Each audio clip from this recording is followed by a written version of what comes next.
Ya Allah, mengapa orang yang kau sebut-sebut sebagai seburuk-buruknya ciptaan, mereka bikin pesawat ya Allah, mereka bikin HP ya Allah, bahkan jualan saya ini ya Allah, mesin-mesin spare part motor ini semua bikinan mereka ya Allah, sedangkan bikinan umat Islam. Bantu subrek, like dan komen ya teman-teman. Terima kasih. Silakan. Gak ada kebenaran di luar Islam, Des. Tidak ada kebenaran di luar Islam. Para penghujat Islam itu di dunia pun disiksa Allah. Jangankan di akhirat, di dunia pun disiksa Allah. Banyak sekali. Rijal, gini Rijal. Saya tadi dengar dengan jelas statement kamu bahwa tidak ada kebenaran di luar Islam, betul? Betul, nggak ada kebenaran. Gini Rijal, menurut Al-Quran, orang-orang kafir seperti saya, orang-orang Yahudi dan Nasrani, mereka itu seburuk-buruknya ciptaan, betul nggak? Iya, karena ntar dulu Des, karena ketika manusia nggak ada karena di situ, nggak ada karena di situ. Mereka itu adalah seburuk-buruknya ciptaan, betul? Betul. Sedangkan yang terbaik adalah yang Muslim, betul? Betul. Jadi karena menurut kamu itu adalah kebenaran, maka kita uji kebenaran itu. Dalam tanda kutip, kebenaran itu harus kita uji, oke? Iya, sudah teruji, bukan baik. Kita uji, sudah teruji. Baik, oke. Ntar dulu sebentar. Jangan ketakutan begitu. Mari kita uji kebenaran itu. Kebenaran dari masih saya kasih tanda kutip ya, karena ini kebenaran hasil klaimnya orang Islam. Gini Rijal. Sekarang Rijal, coba kau pandang sekelilingmu. Semua yang ada di sekelilingmu itu. Oke? Dari mulai jam, ya semen, tembok rumahmu itu, alat-alat bengkelmu itu, kemudian peralatan spare partmu itu, ya, mesin-mesin itu, coba aku tanya dulu sama kamu. Ada nggak? Sebutkan satu aja produk yang di sekeliling rumahmu, HP yang kau lihat ini semua. Ada nggak di situ produknya orang Islam? Coba sebutin satu. Sebutin. Satu hasil karya orang Islam. Sebutin. Des. Jangan disebutin satu. Ayo sebutin. Satu sebutin. Banyak sekali. Des. Sebutin satu. Sebutin satu. Aksara yang digunakan oleh orang-orang kafir untuk menjadikan rumus-rumus. Aduh Rijal, dari sini saja Rijal, dengar dulu. Dari sini saja statementmu, kebenaran yang hasil klaimmu yang mengatakan bahwa mereka seburuk-buruknya ciptaan, orang Islamlah umat yang paling baik. Itu saja sudah bohong. Buktinya apa? Orang Islam nggak bisa bikin HP.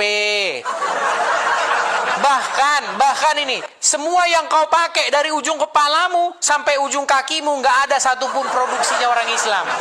Semua bikinan kafir, orang yang kalian anggap seburuk-buruknya ciptaan. Bahkan kalian tanpa malu-malunya, kalian naik haji, naik pesawat, bikinan kafir. Gimana Rijal kayak gitu kau masih percaya sama Quranmu Rijal? Kok nekat sekali kau percaya sama Quranmu? Harusnya kau bertanya kepada Allah. Ya Allah, mengapa orang yang kau sebut-sebut sebagai seburuk-buruknya ciptaan, mereka bikin pesawat ya Allah, mereka bikin HP ya Allah, bahkan jualan saya ini ya Allah, mesin-mesin spare part motor ini semua bikinan mereka ya Allah, sedangkan bikinan umat Islam hanyalah kencing unta ya Allah. Gimana kayak begini Rijal? Bagaimana kau masih bisa percaya bahwasanya mereka itu adalah umat yang seburuk-buruknya ciptaan, seburuk-buruknya makhluk. Bukan ke sana perginya itu dia. Bukan ke sana larinya. Ketika Allah menyebutkan mereka adalah seburuk-buruk ciptaan, ingatlah, manusia itu adalah sebaik-baiknya ciptaan. Wah, sekarang sebaik-baiknya. Dengar dulu, apa yang... Aduh, berat ini. Gara-gara mereka. Aduh, gawat ini. Ini kayaknya harus kita revisi nih ayat ini. Manusia itu dibekali oleh dua. Gimana kau Rijal? Kau jelaskan dulu itu Rijal. Dua senjata yang sangat dahsyat itu adalah nafsu dan pikiran. Ketika manusia itu bisa mengalahkan nafsu dan mendahulukan pikirannya, maka dia menjadi sebaik-baiknya ciptaan, bahkan mereka bisa melebihi malaikat. Udah Rijal, cukup. Itu dikalahkan oleh nafsu. Panas. Rijal, tahu nggak? Sebentar Rijal, dengar Rijal. Produksi. Maka ketika dia, aduh, si Rijal nih ngomong terus. Ketika dia dikalahkan oleh nafsu, maka dia derajatnya itu lebih rendah daripada hewan dan binatang, Des. Begitu. Kalian nggak ada. Rijal, dengarkan ya. Dengarkan Rijal. Dengarkan. Yang kalian produksi itu hanyalah tahayul. Apa yang kalian produksi? Saya kasih tahu nih. Yang kalian produksi, Pak Haji dengan apa yang digini-ginikan itu apa namanya itu? Apa itu? Tasbih. Pak Haji dengan tasbihnya, dengan cambuk cemeti al-rasuli, mampu mengalahkan Mak Lampir. Hot! Mak Lampir kabur kalau ngelihat Pak Haji bawa apa namanya? Apa ini? Tasbih dan cemeti al-rasuli. Tapi sayang, tahayul. Dengar dulu sebentar. Musuh yang paling sulit dihadapi oleh Mak Lampir itu adalah Pak Haji dan Al-Quran. Itu produksi orang Islam, makanya saya bilang yang tahayul, yang hayalan. Terus film lagi di Antv, film misteri. Kan zaman dulu ada itu, zaman kita masih kecil di Antv, nonton misteri kan. Setan paling takut sama Al-Quran. Wah, panas, terbakar, panas. Tapi sayang, tahayul lagi. Jadi produksi kalian yang kalian hasilkan dari zaman dulu sampai sekarang di Indosiar, azab Indosiar, ayo. Azab Indosiar. Kubur menyempit akibat tidak sholat. Yang kalian produksi hanya tahayul. Sedangkan yang diproduksi orang kafir, yang kalian katakan seburuk-buruknya makhluk, seburuk-buruknya ciptaan, pesawat, HP, apalagi semua yang kau pakai itu, spare part yang kau jual itu, mesin motor, semua lampu listrik, semua produksi orang kafir yang kalian katakan seburuk-buruknya makhluk. Sadar kau Rijal. Aduh. Dengan cara apa saya menyadarkan kamu lagi? Dengan kenyataan, Des. Tapi kenyataan yang terjadi bertolak belakang dengan pemikiranmu, Des. Contoh, saya kasih contoh. Ketika Nabi kami turun di tengah-tengah orang kafir, tidak ada satu manusia pun pertama kali yang percaya dengan kerasulannya. Orang yang percaya pertama yaitu istrinya. Istrinya Muhammad percaya sama Muhammad. Wah, sembarangan kau pancing-pancing ini saya ngomong ini. Jangan kau pancing-pancing. Ini dengar. Tadi dengar dulu sebentar. Ketika Nabi kami diturunkan di tengah-tengah orang kafir Quraisy, mula-mulanya tidak ada satu orang pun yang percaya. Tapi kenyataan yang terjadi seluruh Jazirah Arab, sampai Yerusalem, sampai Eropa, Asia, sampai Afrika sekarang, percaya dengan kerasulan Rasulullah Sallallahu Alaihi Wasallam. Berbeda kali dengan Yesus, kau turun sebagai Tuhan di tengah-tengah Bani Israel. Rizal, dengar dulu. Kutanggapi dulu sebentar. Sebentar, kutanggapi. Satu pun yang percaya. Baik, kutanggapi ya. Bani Israel sangat membenci dan menghina tentang ketuhanan Yesus. Baik, sudah. Siapapun yang ada menyebut nama Yesus di hadapan Bani Israel maka akan diludahi. Begitu bencinya dia. Sudah bisa saya tanggapi sekarang? Silakan. Baik, saya tanggapi ya. Bagi begini. Jadi Rizal, kalau kau pergi kemanapun kau pergi, ya, di situ pasti kau akan dapati murid Tuhan Yesus. Pasti, kemanapun kau pergi. Setidak-tidaknya kau pasti akan menemukan di situ murid-murid Tuhan Yesus. Ya, saya sudah membuktikan. Ya, saya pergi kemana? Saya pergi ke Belanda, saya ketemu murid Tuhan Yesus. Ayo. Saya pergi ke Amerika, ketemu juga dengan murid-murid Tuhan Yesus. Jadi jangan kau bilang pengikut Tuhan Yesus sedikit. Oh, sembarangan kau Rizal. Di mana-mana ada. Nah, sekarang kau tadi membangga-banggakan Muhammad, istri-istrinya percaya. Istrinya. Tahu nggak kau Rizal? Apa kata istrinya Muhammad tentang Tuhannya Muhammad? Tahu nggak? Tahu nggak? Takut kau nih. Itu sebentar, saya balikan dulu kamera saya. Saya balikan dulu kamera saya sebentar. Itu tercatat di dalam Sahih Bukhari nomor 4414. Ketika turun ayat Al-Quran di dalam surat Al-Ahzab ayat ke-50 dan 51. Engkau boleh menggauli siapa-siapa yang kau kehendaki. Bahkan perempuan-perempuan mukmin yang mau menyerahkan dirinya. Sebentar. Sebentar. Jangan kau tergoncang. Rizal, sebentar. Siapa yang kau hendaki dari istri-istrimu? Sebentar Rizal, dengar dulu. Nggak ada itu kau tambah-tambahi. Dengarkan. Aku nggak pernah motong. Sebentar. Oke, coba baca. Sebentar. Gini, saya balikkan dulu kamera saya. Coba ambil Al-Quran, surat Al-Ahzab ayat 50. Ayo bacakan. Dan apa kata Aisyah? Apa komentar Aisyah terhadap ayat itu? Ayo, silakan.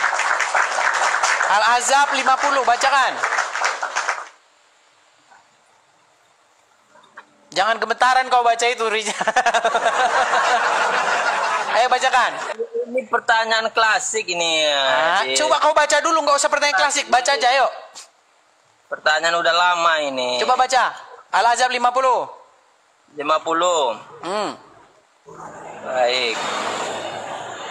Wahai Nabi, sesungguhnya kami telah menghalalkan bagimu istri-istrimu yang telah engkau berikan mas kawinnya dan hamba sahaya yang engkau miliki. Termasuk apa yang engkau peroleh dalam peperangan yang dikaruniakan Allah untukmu. Dan demikian pula anak-anak perempuan dari saudara laki-laki bapakmu, anak-anak perempuan dari saudara perempuan bapakmu, anak-anak perempuan dari saudara laki-laki ibumu, dan anak-anak perempuan dari saudara perempuan ibumu yang turut hijrah bersamamu. Dan perempuan mukmin yang menyerahkan dirinya pada Nabi kalau Nabi ingin menikahinya. Sebagai kekhususan ini yang kumaksud.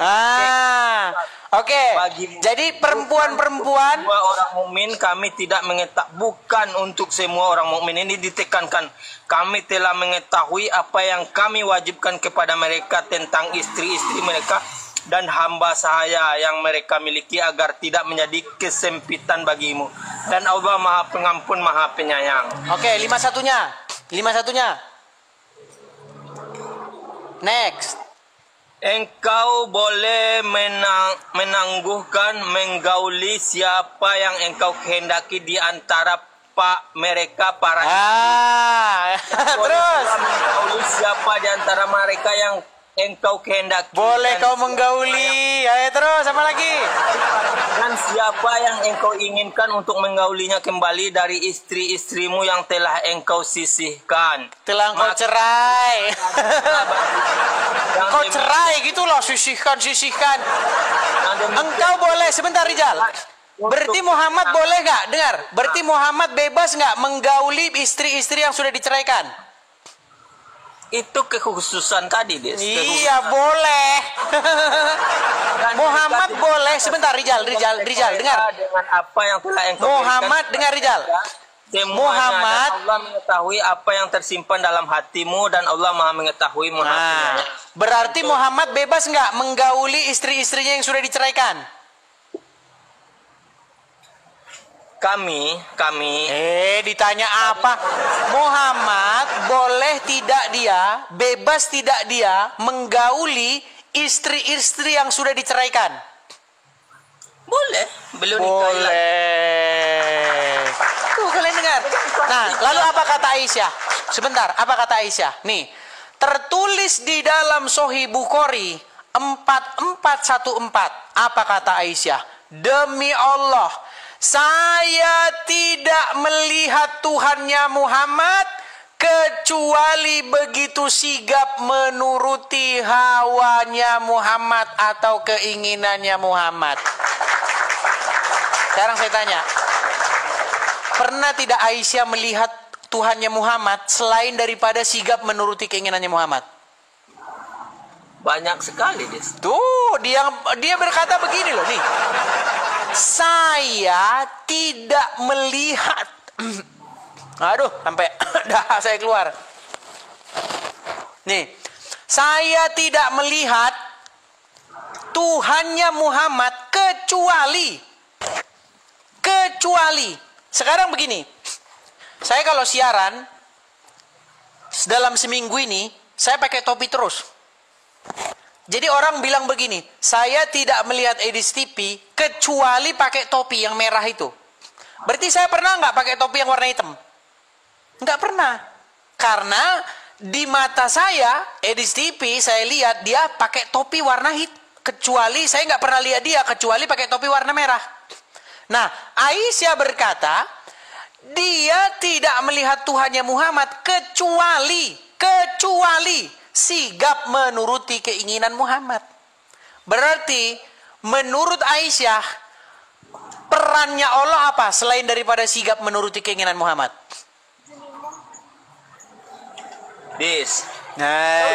Jangan kau lari kemana-mana, Rijal. Aisyah sendiri berkata, saya tidak melihat Tuhanmu, wahai Muhammad, kecuali begitu sigap menuruti keinginanmu. Berarti dalam sudut pandang Aisyah, pernah nggak Allah itu melakukan selain daripada ini? Banyak sekali. Berarti Aisyah bohong. Berarti dia bohong. Berarti Aisyah bohong. Mungkin dalam sudut pandang Aisyah. Mungkin dalam sudut pandang Aisyah. Iya. Lihat, mereka Bunda lebih Aisyah tahu daripada istrinya Muhammad sendiri. Sedangkan istrinya Muhammad saja sudah bilang bahwa tidak dilihat Allah itu selain daripada sigap menuruti keinginan Muhammad, Rijal. Yes. Gimana sih kau Rijal? Kalau cari argumen, Des, yang dimasuk akal, yang logika. Kemarin kau katakan Nabi Muhammad kena marah sama ditegur sama Tuhannya. Sekarang kau itu makanya yang sejalan cari argumen itu. Nabi Muhammad ditegur. Rijal, menurut Al-Quran Muhammad ditegur nggak sama Allah? Kalau 1-40 kalau Des, kalau sebentar Rijal, menurut Al-Quran Muhammad ditegur nggak sama Allah? Ada ditegur, ada dimarahi. Ditegur karena dia benar atau karena dia salah? Ditegur itu pasti karena kesalahan. Nah, Karena itu kan, kesalahan. kan bertolak belakang kan? Menurut Al-Quran, sebentar Rijal. Kepentingan saya. Kamu sudah mulai mau kena di sini. Dengar. Menurut Al-Quran, Rijal, menurut Al-Quran, Apa yang terucap dari mulut Muhammad itu wahyu atau bukan? Wahyu. Wahyu. Apa yang Oke. tidak ada. Apa yang terucap dari mulut Muhammad adalah wahyu. Itu premis pertama. Iya. Premis kedua, Muhammad ditegur atas apa yang diucapkannya, betul? Berarti secara logika Tuhannya Muhammad menegur Muhammad atas wahyu yang diucapkannya, betul? Itu kebalik kau. Nyambung pemikiranmu. Udah aku bilang kalau kita ikutin logika mereka ini jungkir balik kita. Menurut Al-Quran, wa ma yantiqu anil hawa in huwa ila wahyu yuha. Tidaklah apa yang diucapkannya itu kecuali berdasarkan yang diwahyukan kepadanya. Menurut Quran yang sama, Muhammad ditegur atas apa yang diucapkannya. Ya ayyuhan nabi, wahai nabi, mengapa engkau haramkan apa yang dihalalkan Allah bagimu? Engkau hendak menyenangkan hati istri-istrimu. Jadi demi menyenangkan istri-istrinya, Muhammad mengharamkan yang halal. Dan dia ditegur sama Allah. Pertanyaannya, bagaimana mungkin Allah menegur atas wahyu yang diucapkan Muhammad? Bukankah yang diucapkannya Muhammad itu adalah wahyu dari Allah? Bagaimana mungkin Allah menegur wahyu yang diucapkan Muhammad yang berasal dari Allah tersebut? Ini sama saja Allah sedang menegur wahyu yang kemarin diwahyukan kepada Muhammad. Gimana Rijal? Sakit kepala ngomong sama kau Rijal, sakit. Agar jangan melakukan kesalahan. Maka Nabi kami itu ditegur agar jangan sampai salah. Begitu maksudnya, jangan sampai salah. Ucapannya dia wahyu nggak? Diluruskan dulu. Ucapannya Muhammad wahyu nggak? Seluruh ucapan Nabi Muhammad kalau wahyu kenapa dia ditegur? Kalau saya jadi Muhammad, saya sudah ngomong begini, wahai Allah, bukankah yang kuucapkan itu adalah wahyu darimu? Mengapa kau menegur aku? Mengapa engkau menegur aku? Sedangkan yang kuucapkan ini adalah wahyu darimu. Gimana? Pusing palaku Rizal. Mumet palaku Rizal, ketumbian kalau ngomong sama kau Rizal. Gimana sih Rizal? Ada satu pernyataan yang jelas-jelas kau langsung berubah 100% Dis.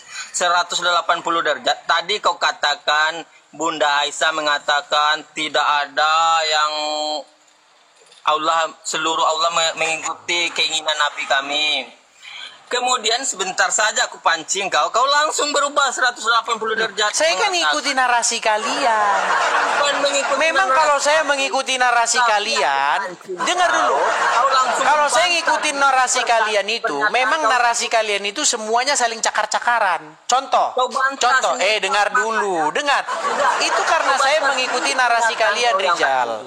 Buktinya begini, Rizal. Gini, dengar ya. Menurut hadis, Muhammad mengatakan, janganlah kalian berdusta. Bahkan kalau berdusta dalam keadaan bercanda pun nggak boleh, kata Muhammad. Menurut hadis. Menurut hadis yang sama, Muhammad mengajari kalian boleh berdusta. Makanya aku bilang kalau ngikutin narasi kalian ini serba ada, macam toh serba. Muhammad ngajarin boleh berdusta dalam 3 perkara ada. Muhammad melarang orang berdusta ada. Muhammad melarang makan babi ada. Tapi kalau kepepet boleh makan babi. Ini jadi toh serba. Jadi hadis kalian itu macam toh serba, semua ada di situ. Makanya yang mana yang benar? Yang benar tuh semuanya, yang nggak benar tuh otakmu. Otak saya yang disalahkan. Berat saudara-saudara. Dia hadisnya yang begitu yang disalahin kita. Gimana sih Rizal? Cara memahami kebenaran itu otak kau tuh yang salah, keliru, konslet otak kau tuh. Kau benturkan kepala kau ke dinding itu, Des. Mana tahu nanti konslet itu kembali normal lagi, begitu. Berat. Rizal, coba dengarkan dulu Rizal. menurut Al-Quran, menurut hadis, boleh nggak menulis hadis? Boleh. Makanya saya bilang hadis kalian itu toko serba ada. Gini, di dalam hadis ada larangan. Barang siapa yang menulis dariku selain Al-Quran, hendaklah ia menghapusnya. Menurut hadis. Tapi di dalam hadis, tulislah apa yang kukatakan semua benar. Jadi kalau ngikutin narasi kalian ini kepala saya pusing. Aduh, berat saudara-saudara, berat. Anda pernah dengar nggak sejarah Nabi kami itu dalam menyiarkan Islam? Pernah Anda baca? Bagaimana Umar bin Khattab itu adalah orang yang kuat di waktu itu di Mekah. Dia ingin membunuh Nabi kami. Ingin membunuh, bahkan tiba-tiba dia jadi pengikut Muhammad ya. Dia dengar dulu, ntar dulu. Berarti ada sesuatu ini. Bahkan melebihi dia ingin membunuh Muhammad. Tahu-tahu dia jadi pengikut Muhammad. Nah, jangan-jangan dia penyusup ini, Rizal. Jangan-jangan dia penyusup ini, Rizal. Kenapa bisa berubah 180 derajat dari pertama ingin membunuh Nabi dan tidak ingin satu pun orang yang melukai Nabi, menjadi pagar daging bagi Nabi kami, pagar manusia bagi Nabi kami. Kenapa itu? Karena dia Oke, kutanya kau Rizal. Menurut Muhammad setelah dia meninggal, siapa yang harus jadi khilafah? Abu Bakar. Itu udah. Inilah aku bilang. Gini loh. Kamu tahu nggak Ahlul Bait? Des, kau Jadi kalau menurut orang Syiah, dengarkan Rizal. Menurut orang Syiah, sepeninggal Muhammad itu menunjuk Ali, menantunya Muhammad, sebagai penerus. Kalau menurut orang Syiah, ya benar. Menurut orang Syiah, menurut kalian, menurut orang Syiah, Umar bin Khattab itu penjahat nggak? Kalau menurut orang Syiah, ya penjahat. Nah, kau tahu nggak hadis? Kubacakan sama kamu hadis ya. Bagaimana Muhammad ketika dia sakit, ya, saya bacakan sama kamu hadisnya. Nih, saya bacakan sama kamu hadisnya.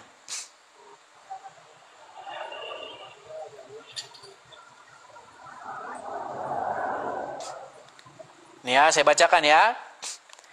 Itu ada di dalam kitab-kitab Sahih Muslim, Sahih Bukhari, ya, saya bacakan nih. Saya bacakan. Biar kau tahu sebenarnya siapa sebenarnya dalang Nubiang Keladinya. Nih, saya bacakan. Di dalam kitab hadis ya. Saya bacakan.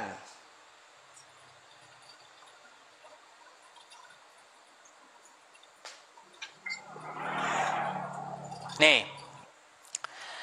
Pada suatu waktu Nabi Muhammad sedang sakit parah. Ya, pada waktu itu hari Kamis, ya. Lalu Muhammad berkata kepada orang-orang di sekitarnya, di situ ada Abu Bakar, ada Umar bin Khattab. Ya, Muhammad bilang begini, bawakan kepadaku pena dan kertas supaya aku tuliskan untuk kalian di mana kalian tidak akan tersesat sepeninggalku. Lalu Umar bin Khattab berkata, bukankah pada kita terdapat Al-Quran dan itu sudah cukup bagi kita? Lalu terjadi pertengkaran sengit di antara mereka. Sehingga Muhammad berkata, pergilah kalian daripadaku, keadaanku lebih baik sesungguhnya tanpa kalian. Hadis Sahih Muslim, jilid kelima, halaman 76. Sahih Bukhari juga ada. Tabakat Ibnu Sa'ad, Tabakat Al-Kubra, jilid kedua 242. Ibnu Sa'ad Al-Tabaqat Al-Kubra jilid 2 halaman 243. Ya, di sini dikatakan hari itu adalah musibah yang sesungguh-sungguhnya musibah. Sekarang saya tanya sama kamu, kenapa Muhammad tidak jadi menuliskan wasiatnya? Siapa yang menghalang-halangi dia menulis wasiat? Belum kutemukan hadis. Belum kau temukan. Hadis palsu. Memang belum kau temukan, gimana?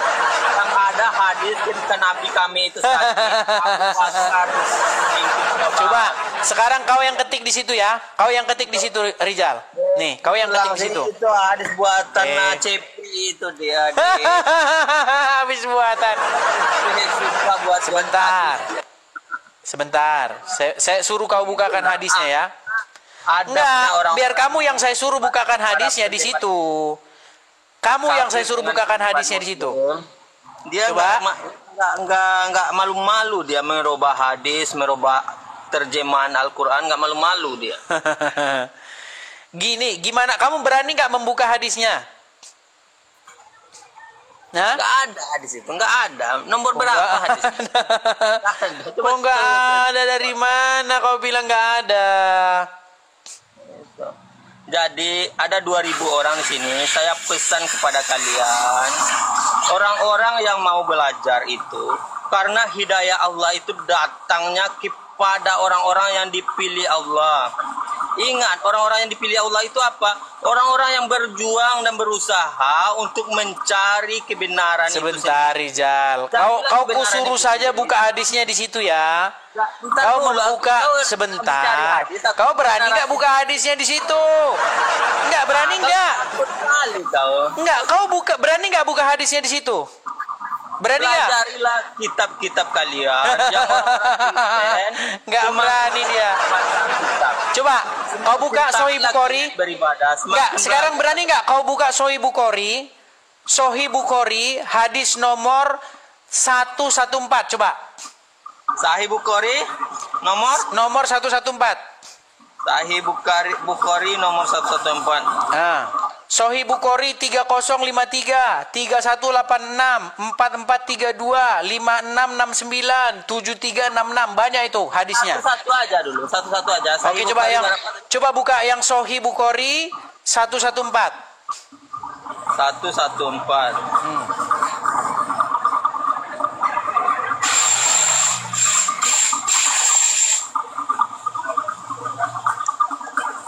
Apa di situ dikatakan?